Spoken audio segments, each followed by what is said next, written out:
Good afternoon. Welcome to today's webinar, Pathways 101. My name is Hans Meeder. I'm the president of NC3T, the National Center for College and Career Transitions. I want to thank you for joining us. Today's session, we will be covering a number of topics in a fairly short amount of time. So I'll tell you a little bit about NC3T, then we'll discuss the why, the urgency for change.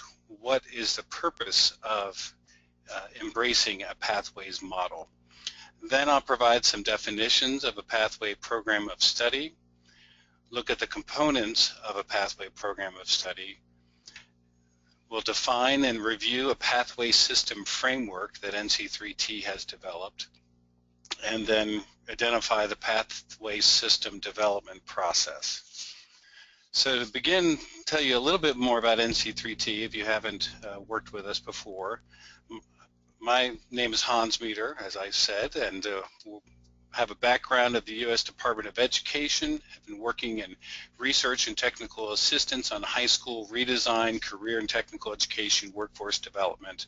Our co-founder, Brett Pawlowski, is an expert on business education engagement. He's worked with numerous businesses and nonprofits on building effective education employer engagement programs.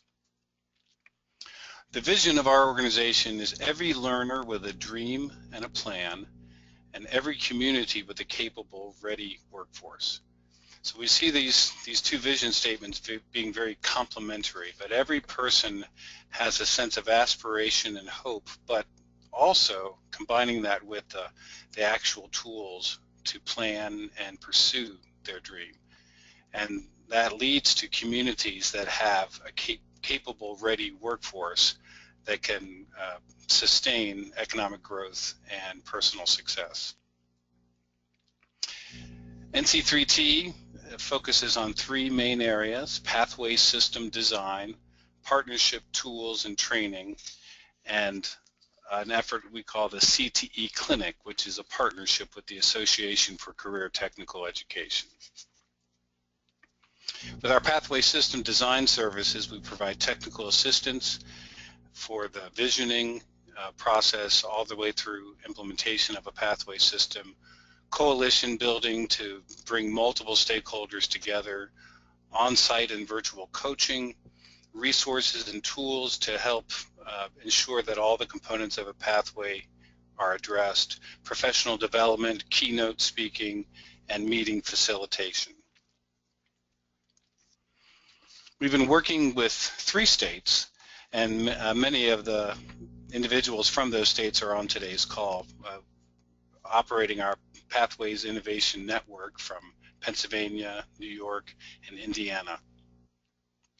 And in each of those states, we're working with schools and colleges, employer organizations that are working on designing and implementing pathway systems. We've also done a lot of other work around pathways consulting with individual school districts, CTE quality review, standards development and review, business education partnership training, regional workforce education alliance analysis. We've actually done that in 2 regions in Pennsylvania, as well as some other specific research projects for organizations and companies. Some of the resources that we've made available: the Employer Engagement Toolkit, which is an excellent resource on really everything you can imagine you would want to have a step-by-step process for building a sustainable business education partnership. And we've done a lot of workshops around that toolkit as well. Building Advisory Boards That Matter, Brett and I co-authored that book, focusing specifically on running effective advisory boards for programs. And then the STEM Leader Guide, which came out of research that we did specifically on the Project Lead the Way model of pre-engineering and biomedical programs, but then generalized those findings for what can you do within a school to launch and build an excellent STEM program, but then also build a broader culture around in your school around STEM. And very excited to be working on a new book called The Power and Promise of Pathways. And I'll be really giving kind of an advanced look at some of the content of that book in today's webinar, looking at the 12 essential components of a pathway, how to build a pathway system. The book also includes information on branding and communications, how to lead change, how to have career exploration with real impact for students, and then a research synthesis on all the pathways, research studies that have been done that kind of build the case for pathways, and then understanding workforce and post-secondary trends. The Cte Clinic is our partnership with the Association for Career Technical Education, and within that we focus on advisory boards, business education partnerships, work-based learning, and also do consulting around CTE program quality, aligning programs with workforce needs, partnership development, and communicating the value of career technical education. So the first thing we want to do is just get to know the today's audience real briefly, and we'll need you to use your chat box for this. And if you would, open up your chat box and just tell us very quickly, why did you attend today's session? And you don't have to use these answers. These are just some prompts to find information about starting a new program, to build out a weak spot of an existing pathways program, develop any general knowledge or get new perspectives. If a few of you could just type in real quickly, why did you attend today's session? That would just be helpful to know what your area of interest is. And we'll keep that open. We'll come back to that in a moment. If you can just go ahead and type in some answers there. And we'll read those. We won't attribute those. We'll just read those in general to the audience.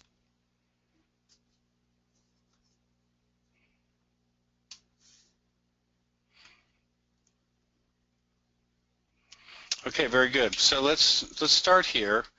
One thing that's really important in any kind of a pathways development process is to first answer the question of why, because every change process does mean change. And there's a few people that like change, but a lot of people will be a little questioning about why do we need to change. So the question of why do we need to change the status quo? And a good way to think about this in terms of getting your team on the same page, being very clear about this, is what are the visible challenges that we are seeing in our community, inside of our school, but particularly in our community. And a good prompt for that would be too many students exhibit some sort of an outcome that needs to be improved. But then the second layer of questioning is why. What's going on behind the visible challenge? That's what you would call your underlying challenge. And then from the underlying challenge, then you create your action statements. Therefore, we will take this action. Therefore, we will take the next action.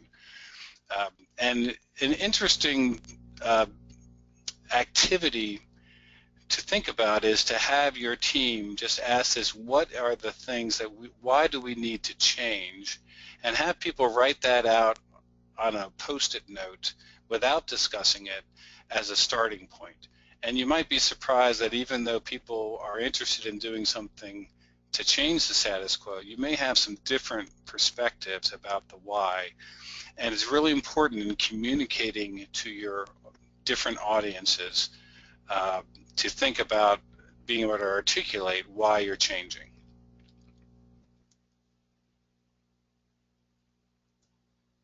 So I'm going to give you some examples for the next couple moments about the visible challenges. And I'm not going to go into great detail because that would take a whole webinar in itself.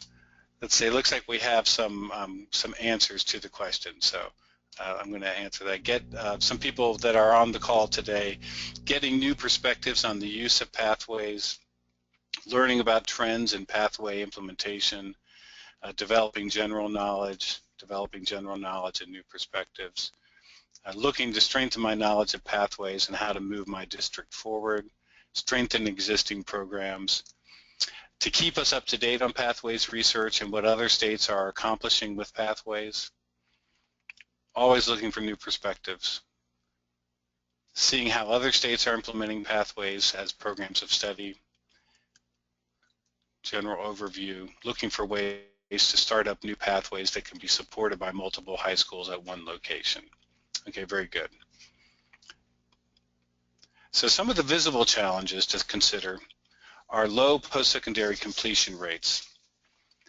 And I'll just give you some bullet points here. 40% of young adults are completing some level of post-secondary education right now, even though many, many more are enrolling in college. So that's a visible challenge.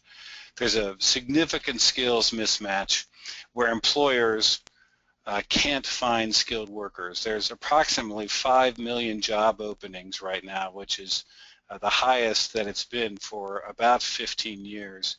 The average employer now takes about 28 days to fill a job opening, which is about 3 days longer than just last year. And employers tell Career Builder and Manpower Group that they're facing significant shortages or difficulty in filling positions. Third, economic mobility, poverty, and race remain intertwined. There's some significant research showing that among blacks and Hispanics, even with equal levels of education, that they earn significantly less than whites and Asians. So there's some disparities that are really challenging, and those are issues that Pathways model over time can help address. The U.S. Young adults are facing severe economic challenges. About 70% of college students are finishing college with an average of $28,000 in student loan debt, and the problem is even worse for the many students who drop out of college without completing a college program. The skills gap in general is holding back economic growth. There's clear evidence that employers are struggling by not being able to fill those jobs. 60% of employers are concerned about the cost and the delays of filling open positions. And for those companies that are struggling, they see lower morale of their current employees, delays in delivery times, lower quality of work due to employees being overworked. So the skills gap doesn't just hurt overall growth, it actually presents real challenges to the companies themselves. International competitiveness is slipping.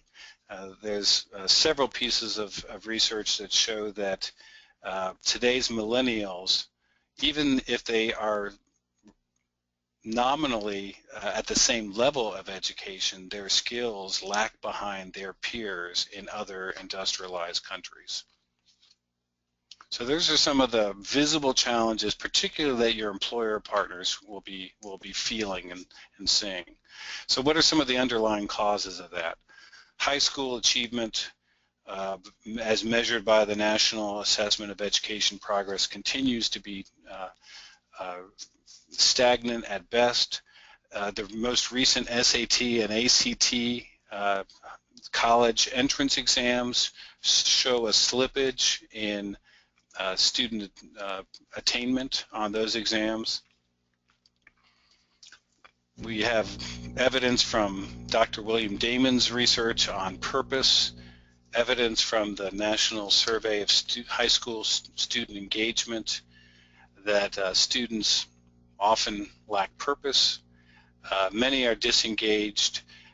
There's one piece of research that says that when students say they're bored, that's really kind of a synonymous term for being disengaged, and often boredom and disengagement come from frustration of either the work is too easy or it's too difficult.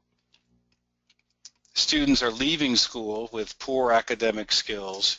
There's 1 million high school dropouts annually, and many of those are not academically prepared. But even among the students that are graduating, about 40% are reading at a proficient level, so very large majority of high school graduates are reading and doing math at a below proficient level. So even though they may have a high school diploma, it doesn't mean they're really ready for the workplace. Too little focus on career development and career readiness. There's very clear evidence that schools, the traditional guidance counselor model, many guidance counselors have a very heavy caseload, and career development is not their #1 focus. So many students at both the high school and the post-secondary level indicate that they're getting very little guidance on how to develop a career plan and how to be career ready. College and career readiness is often confused, and really ever since, particularly since the early 1980s, has been confused with a university for all approach, that the high priority given is college readiness in a very general sense, which people basically interpret it as being university ready. U.S. schools are more diverse than ever. The current crop of young students, we will have more minority students as the majority in our school population. And yet we still have huge achievement gaps, so we're not really sure how to well educate students from poor minority backgrounds. So it raises a big question about what is the goal of education. And this is probably the biggest cultural shift that we're going to talk about here. Is high school particularly, but middle school is organized very similarly, is it about teaching subjects?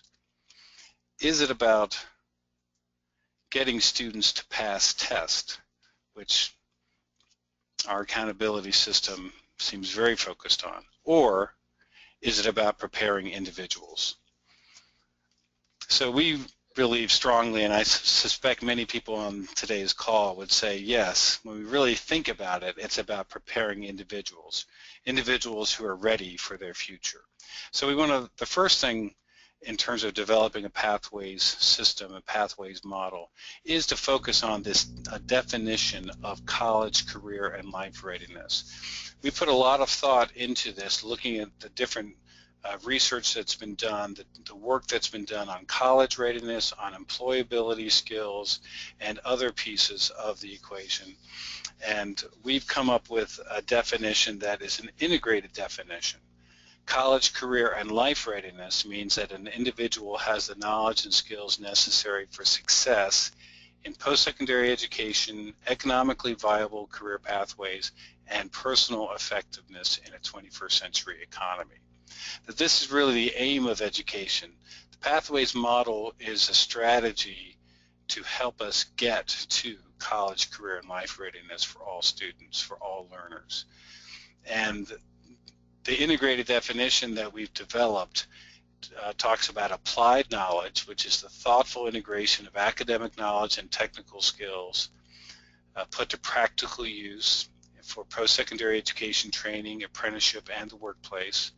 Effective relationships, the interpersonal skills and personal qualities that enable individuals to interact effectively with instructors, with fellow students, with clients, with coworkers, with supervisors.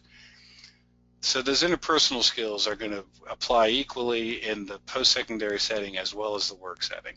Executive skills, the analytical and organizational skills and understanding that help learners and employees successfully perform tasks, carry out projects in post-secondary education, training, apprenticeships, and the workplace. Transition knowledge and skills. This is more specifically about the knowledge and skills needed to choose a career, apply to college, seek financial aid, and adjust to college life. Career navigation skills. This is knowing about the economy, career fields, occupations, but also self-awareness that an individual needs to choose a career focus, to identify education and training, to develop marketable career-specific technical skills, and then to move and navigate their own career. We've also decided to address financial literacy. Our our recent recession was due in some part to a lack of financial literacy by millions of Americans. So that is just so important in today's world, to have the knowledge, skills, and the mindset to take personal responsibility for economic well-being, using financial information, setting financial goals, saving, meeting financial obligations, and building and protecting wealth. And that's drawn from the financial literacy standards. And then civic engagement, the knowledge, skills, and mindset to take responsibility for the rights and responsibilities of citizenship. So all those pieces together are what education is really about, not just teaching subjects or helping students pass tests. So that leads us to the pathway system framework, in which college, career, and life readiness is the center. It's the focus area that all the other pieces of the framework are built around. And you'll see, we'll discuss these more in a moment: cross-sector partnerships, career exploration and planning, pathways programs of study, dynamic teaching and learning, employer and community engagement. So the framework takes all those 5 components and connects them together around the goal of helping develop college, career, life readiness. So we'll start first by looking at pathway programs of study. I'm sorry, this was in addition. So there is very clear evidence for the pathways model that will be in the book. College completion rates increase, high school graduation rates increase. We see very clear examples, particularly from the California Partnership Academies, from the Nashville Academies. Rigorous course taking increases. Students that are involved in pathway type programs, when properly guided, will take a higher percentage of college preparatory type courses than students in a general program will tend to take. Students will definitely make more intentional career choices that really pay off over the long haul. There's a growing body of evidence about social and emotional learning, addressing those aspects of a student's life that directly leads to cognitive gains and achievement gains. Integration of CTE and academics leads to achievement gains for students.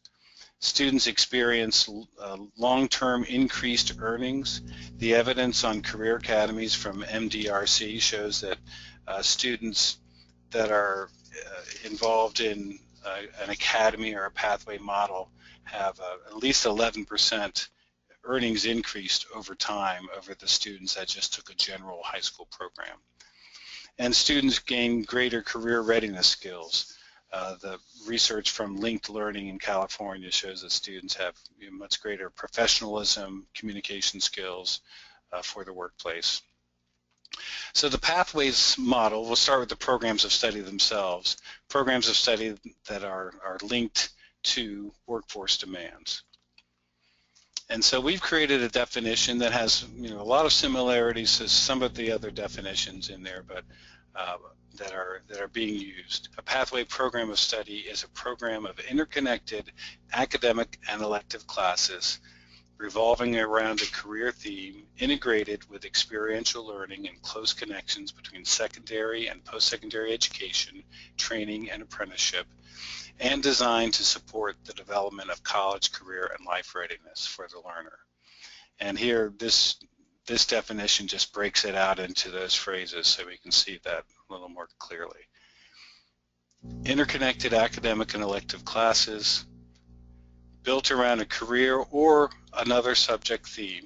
So our definition is a little broader than just a career technical program of study. Integrated with experiential learning, and then there's close connections to post-secondary education training, and are built around the college, career, life readiness expectation. So going a little bit deeper, we've identified 12 components built around 4 themes. So the first theme of the components of a pathway program of study is structure. An interconnected structure, a well-defined multi-year program of themed courses. So One of the biggest changes that will have to happen in a typical high school is moving away from a menu-driven approach of just having entry-level electives, general electives, to really building a sequence that builds a deeper level of knowledge as you go higher into the sequence. Built around those theme courses. The theme can either be a career theme or a broader theme. We'll look at what that might look like as we examine further. Interconnected with academic core courses and experiential learning activities. Student access, this is one that's been, the Career Academy standards have really paid a lot of attention to this, that every program of study is marketable, it's accessible to and marketed to students of varying achievement levels, so that if a student has been a somewhat disengaged learner in the past, but they can make a strong commitment that they are going to do the work it takes to be in that particular pathway, that they get a fair shot of participating, as well as students who have an individualized education program or have limited English language proficiency. So that gets into building the student supports that students will need to be able to access these programs. There's also a focus on cohort scheduling, that to the greatest degree possible that students that are within that sequence of courses are scheduled to be in other courses together, so that builds a sense of camaraderie, but it also builds the ability for teacher teaming and for cross-curricular connections. So these are some general structural elements of the pathway. Then the leadership of the pathway, creating an advisory committee, an employer-led advisory committee that reviews curriculum, identifies the expected skills and knowledge and equipment, and particularly coordinates employer involvement in the program. So the advisory committee, you might call it a partnership committee, but they're not just advising from the sideline, they're actually coordinating employer involvement in the program. Next is the program of study instructional team. The instructional team consists of teachers of those career and theme classes, teachers for academic subjects, staff from the guidance department, and they collaborate on a regular basis to develop cross-curricular projects and lessons, but then also to track and address the progress of students within their POS cohort. So in a sense, the instructional team becomes also the intervention team for the student. The next four are alignment. Alignment with workforce needs and opportunity. The program of study is developed in alignment with in-demand careers that lead to family-sustaining earnings. So when we talk about pathways, we're not only talking about the high-demand pathways that get a lot of attention, but really any pathway that leads to an in-demand career with family-sustaining earnings. Alignment with standards. Now this one takes a lot of time to really work through. When we think about that broad definition of college, career, life readiness, what are the relevant standards for academic knowledge, for technical skills, and for other skills? So those would be built across the curriculum, not only in those themed classes, but really the school would adopt that college, career, life readiness definition and then work to integrate that definition across all the school's activities. Alignment with cross-curricular connections. This is where the instructional team is working to develop those connections between the required academic classes and the themed elective courses, and creating resources for those kind of cross-curricular and integrated instruction. And then finally, making sure that each program of study is aligned with industry-based credentials, certifications, technical skill assessments. So the final set of criteria are the connections. We've chosen to use the term experiential learning. It's kind of an umbrella term that captures other sorts of learning, but you also could talk about community-based experiences and student leadership. So the program of study has relevant job shadows, mentorships, field trips, but also career-related clubs, skills competitions, classroom-based interactions with guest speakers and individuals who are coaching student projects. So it's not just about getting students out into the workplace for a couple hours or even a couple weeks, but really creating a program where they're experiencing real scenarios and interacting with real people from the community and employers. Seamless connections with post-secondary institutions and regional career tech centers. In many states, a lot of the career technical education programs happens in a regional career technical center, and that requires a great degree of collaboration and really thinking through a systems approach. Certainly the general high school is going to have to modify how it does things, but the career technical center will also have to make some changes. And then the post-secondary institution, when it's working in a backwards design toward the high school, there'll be a lot of need for collaboration between faculty and staff to make sure that the programs are aligned. And that each program offers post-secondary dual enrollment and articulation agreements so that the programs are as seamless as possible, and that students can earn as many advanced college level credits at reduced or low or no cost while they're still in high school. So that's really kind of the components of an individual program of study. But within many schools, and again, I know I'm talking mostly about the post-secondary level, about the secondary level right now, but this does also has applicability in the workforce and for post-secondary. But within the general high school, as you're thinking about how to organize a high school, the term career academies can be used in two different ways. In some cases, career academies are used to really refer to what we're calling a program of study. It's really those components of an individual program of study. In other places, the academies are a broader set of pathways that are coming together in a cluster or an institute. So terminology is difficult, and there aren't a lot of national required definitions for these things, but a career academy, the way we're describing it here, is a small learning community within the school that includes interrelated programs of study. It has that partial or full cohort scheduling of students where they are in many of the same classes together. There's business partners that are involved with that academy, and then teachers are working in cross-disciplinary teams for social and academic coordination, cross-curricular integration and coordination. So in some schools that we've seen, the teacher teams and the business involvement is with the entire academy, and in some places it's with an individual program of study. So, and some of that depends on the size of the school and the resources of the school.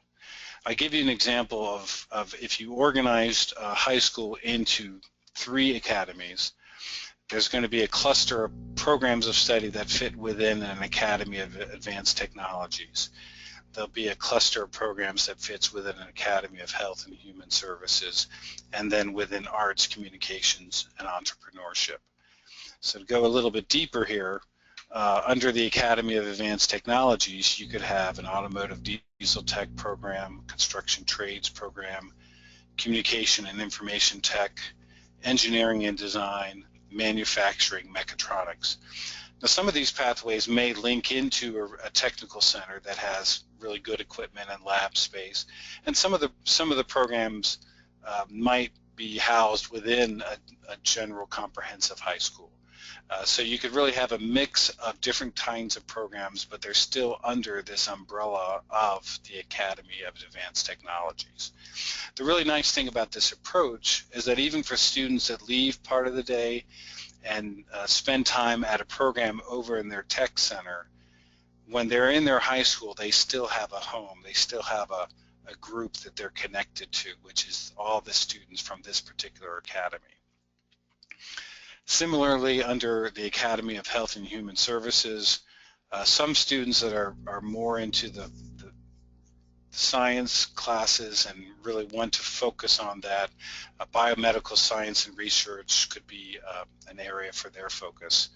Early childhood education could be a pathway. Education careers more broadly. And then health careers and health occupations for people that want to be more in the applied health sciences. And then also a very big sector of employment is social, family, and youth services. So you could create a mix of programs that fits within this academy setting. And then within arts communications and entrepreneurship, sports marketing, business finance and entrepreneurship, careers in performing arts and fine arts, digital design and video production could be a pathway, hospitality and tourism.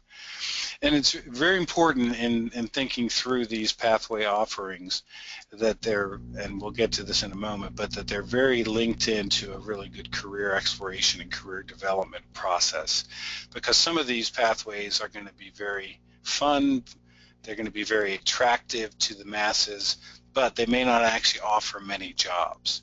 So you want students who focus on a particular pathway to have a pretty good sense of what career opportunities there are, and are they serious about exploring this as a career, or are they just doing it as a hobby? And you really want the students who are more interested in the true career development side to be involved in these pathways. We won't show this video right now because of the technology limitations, but the Academies of Nashville has done a really good job of taking their 13 large high schools and organizing them as wall-to-wall small learning communities. Every student is in a freshman experience, a freshman academy, and then they have a number of pathways that are available to students within their home high school, the high school that they're zoned to attend. And now Nashville is also offering choice, where if space is open in another school, then you can do open enrollment into another school and even get free public transportation over to that school using the city bus system. So I'm going to ask a question right now for everyone who's on the line. We're going to open up a poll, and the question I want you to answer is, in terms of the pathways related work that you're pursuing, what is your highest priority? Are you focused mostly on just building one or two pathways that address a high need, high demand career? In some places, manufacturing, there's a critical shortage in manufacturing or in healthcare, information technology. Or second option, are you wanting to develop a pathways for all approach in your school or college? Some of the components of the pathways model, many community colleges are discovering that they need to have a more structured sequence of courses and career exploration if they want to increase graduation rates, completion rates. Or are you really thinking about both, doing some high need, high demand career pathways and developing a pathways for all approach? So I'm going to open up the poll here. If you would then answer the poll, and then we'll look at the results. I'll read the results to you. So you should see a poll pop up.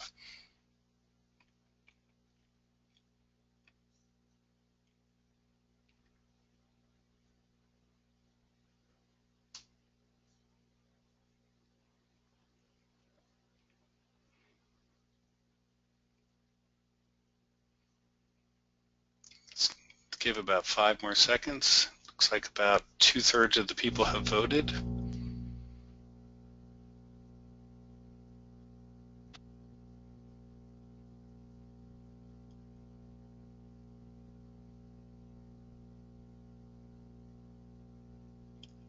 Okay. All right, so of those that voted, we had about 30% of you that are wanting to build a pathway program of study to address a high demand field. About 15% are wanting to develop a pathways for all approach, and the majority, over half, 55%, are wanting to do both that high demand pathway and developing a pathways for all approach. Okay, very good. Now I'm going to close that and go back to the presentation. While I do that, Candace, are there any particular questions that I should address now that have been entered into the question field?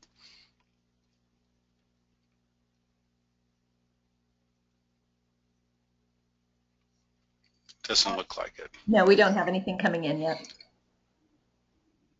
Okay.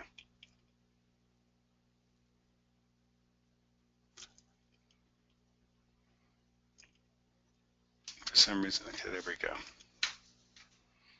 Okay, so in terms of some early decisions that a school leadership team will need to make as it's thinking about its pathway model, one, very obvious, what are the key workforce gaps? And your economic development, your workforce systems are really the holders of this information.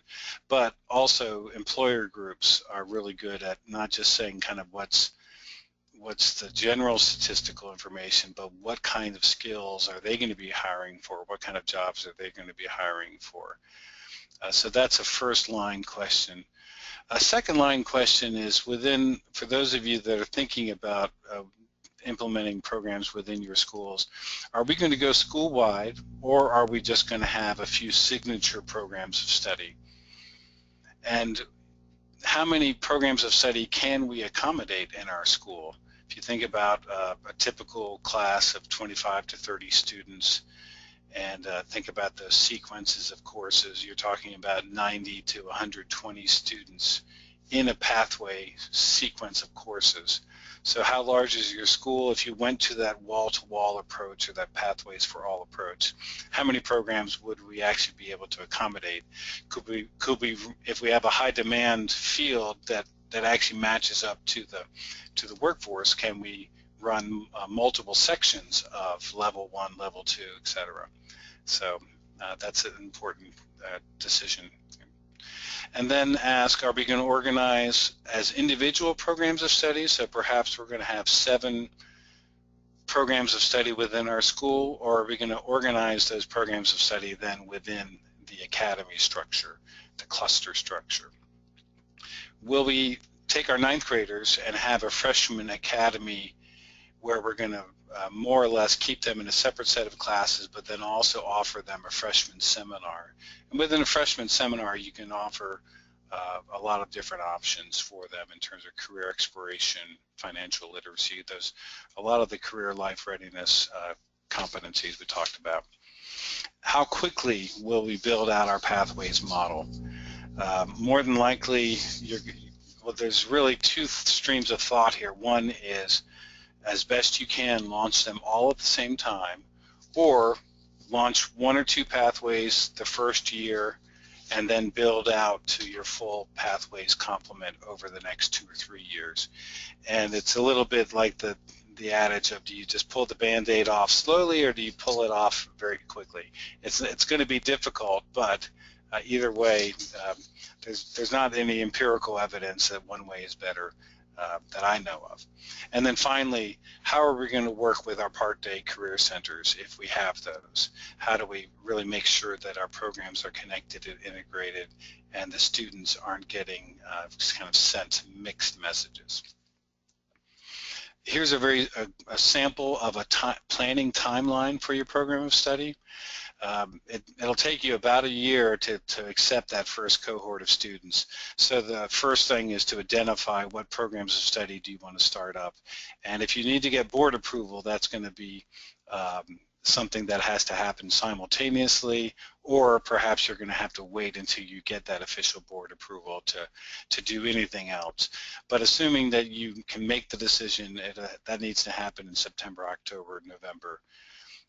And then very early on, form a program of study committee. And we have several months here. You'll probably have a core group at the very beginning, and then that core group needs to start to help recruit other members of the business community to be part of that program of study advisory committee. At the same time, identifying your instructional team, who are going to be the teachers and the guidance counselor and administrator that's going to be part of that instructional team. And then clarifying roles and responsibilities during that design phase. Your program of study committee and your instructional team will both need to be involved The advisory committee needs to kind of focus on their areas of responsibility, instructional committee actually doing the work of curriculum development. Leaders of the high school need to make sure that this is well communicated across the school or the college so that everyone knows what's going on, and particularly addressing the why questions. You'll need to make students aware of the opportunity, recruiting them and selecting them using career inventory so that you really are matching the students who really want to be in that program and should be in that program. Developing the curriculum, February through August, more or less. That'll be an ongoing process, but at least focusing on that first level of curriculum that you'll need for that first cohort of students. And then prepare facilities and equipment, any motivational activities for either the students to build camaraderie among the students or to also build camaraderie among the teacher teams. And the final piece is to plan your business speakers and field trip programs that you're going to be rolling out throughout that first year, and then to welcome your first cohort of students. So that's quick and dirty on the program of study. And then the pathway system. So we break out the individual program of study from the broader system. A pathway system focuses and coordinates the work of multiple partners around developing a high level of workforce competitiveness, college and career and life readiness among youths and adults in a community or a region. So the pathway system really has 5 components to it. Cross-sector partnerships.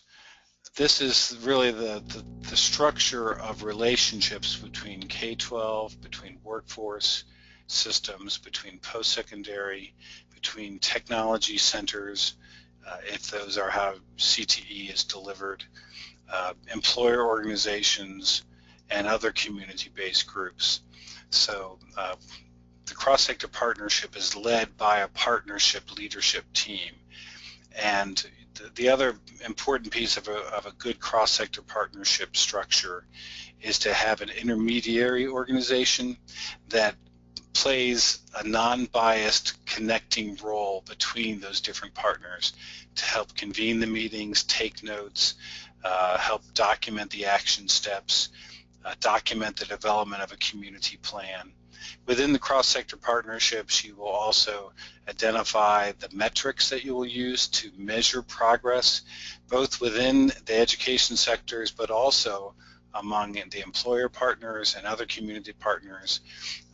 What is the role and responsibility of each of those partners as part of the overall system? And then creating an annual report back out to all the stakeholders and to your larger community about what has been accomplished in the previous year. So that's the kind of responsibilities that the cross-sector partnership function has. Second is career exploration and planning. On the secondary side, it's really a K through 12 sequence of career exploration, career development activities that are happening. Pretty basic at the elementary level. At the middle school and the high school level is where things really ramp up with developing a personalized academic and career plan for middle school students, a coordinated set of learning opportunities where students are visiting college campuses.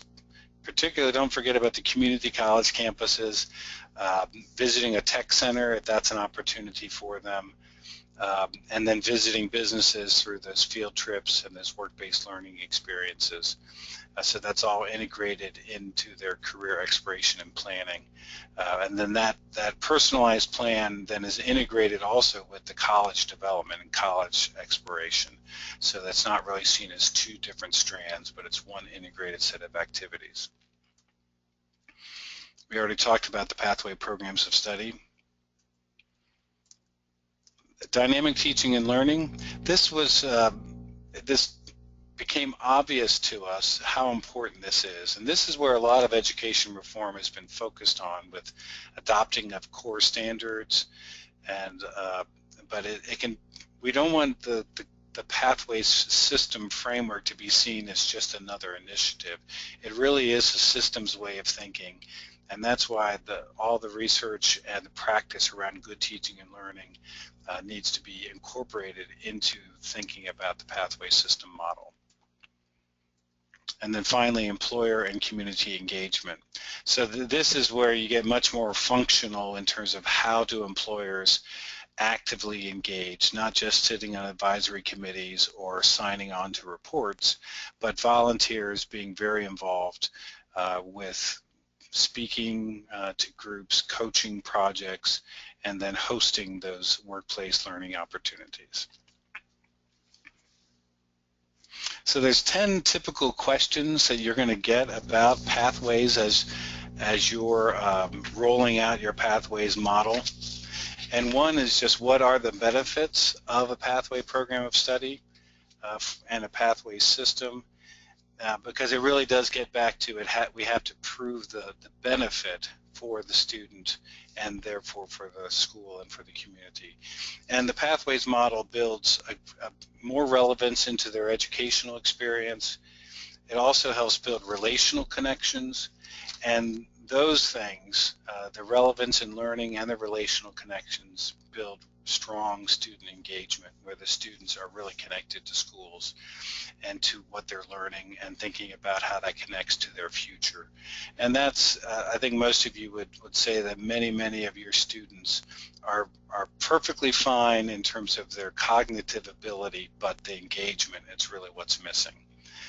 Secondly is just some simple questions about the difference between career clusters, which is kind of an organizational framework for understanding careers, career technical education, which is a more narrowly defined set of career-related courses, and a pathway program of study, which is can be very focused on a particular occupation or career, or can be more broad based around a theme. What if a student changes his or her mind about their pathway? Most schools allow some level of students to move from one area to another and not tightly lock them in. And that really relates to the next question. Should we be asking teens to make a career decision?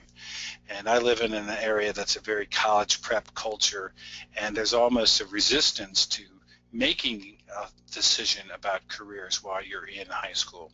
But the reality is that many students aren't ready to make a decision about careers. So we should really talk about this as a decision to explore a career, not to actually make a final decision about a career, but it's an opportunity for exploration. Our pathways just focused on preparation for low-skilled careers. And this kind of question would come out of someone's recollection of what vocational education was when they were in school, and they might just think of it as just prepping for very skilled trades, something of that sort.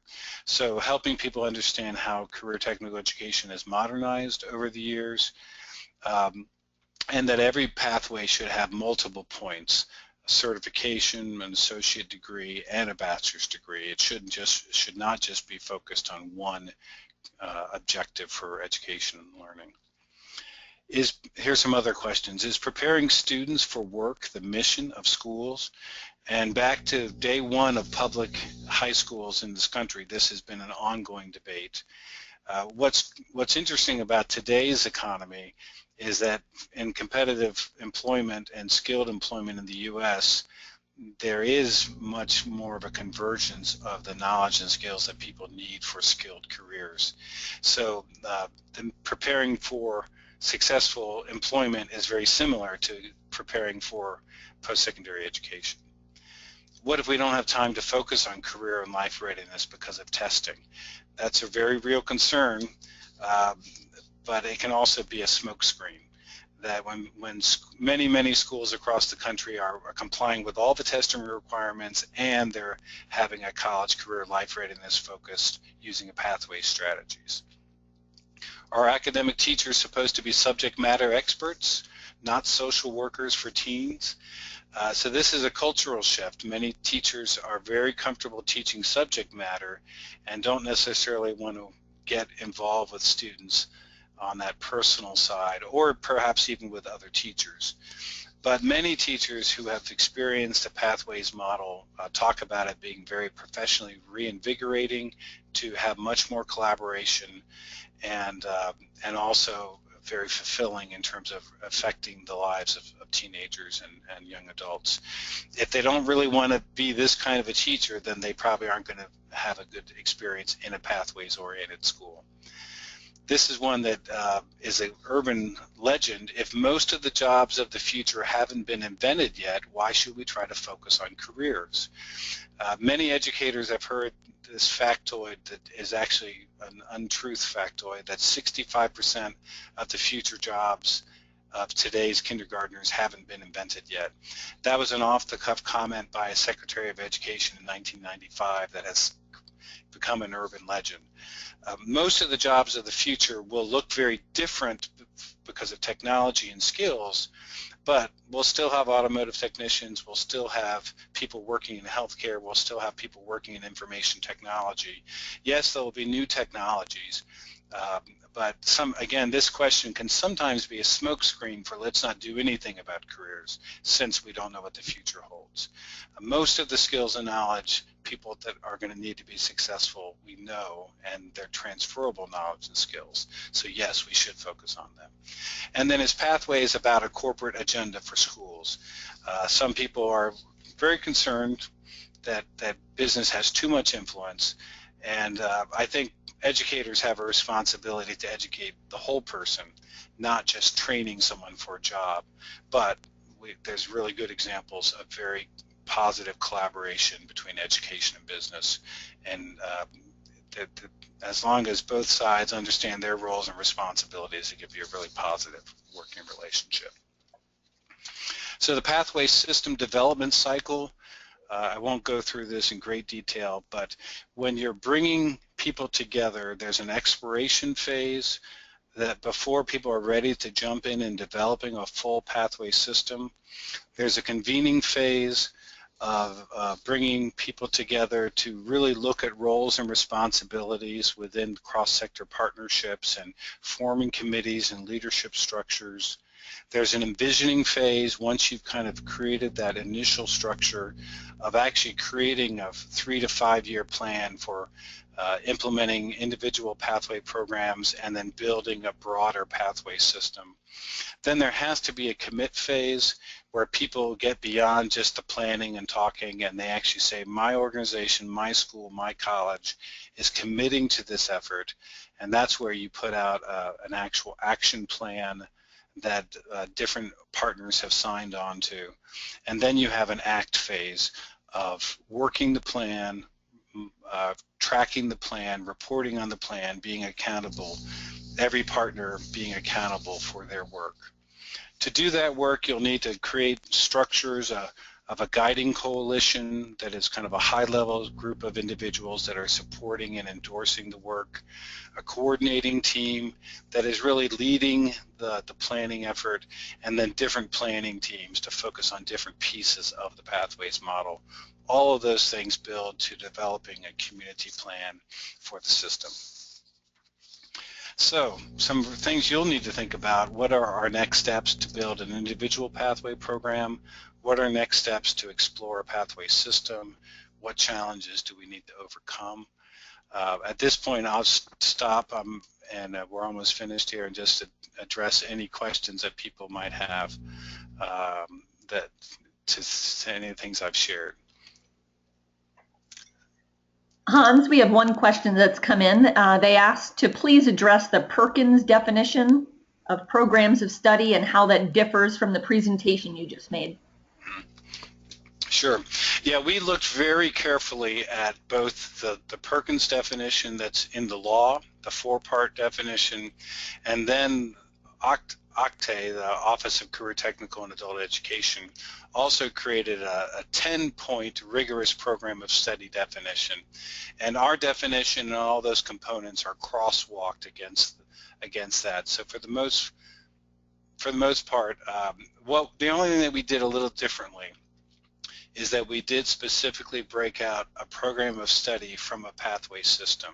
In some of the definitions that have been used, my personal observation was that things like career development is not something that necessarily happens within the individual program of study. It's a systems activity that then supports a program of study. So we took some of those components and pulled them out as system components, and then some components are specifically within each of those programs of study. So that's, our definitions are very complementary, but they're slightly different in the way they approach that. Great, thank you. Another person asked, what's meant by... Oh, go ahead. No, go ahead. The next question was, what is meant by part-day career centers? Thanks for asking that. So a part-day career center would be a technical high school or technical program where students go for part of the day.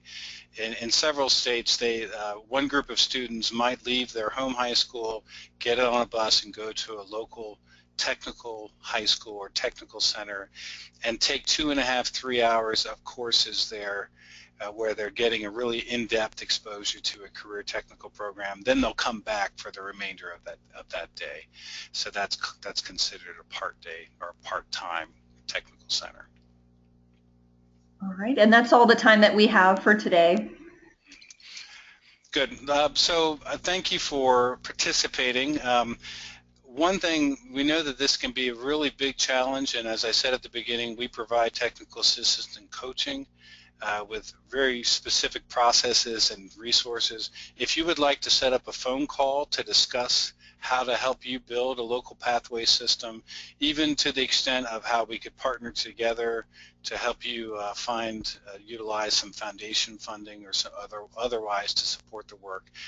Here's our email addresses, so we would welcome the chance to talk to you personally, and really appreciate the chance to talk with you today and for your attention to this topic. Here's again some contact information for us.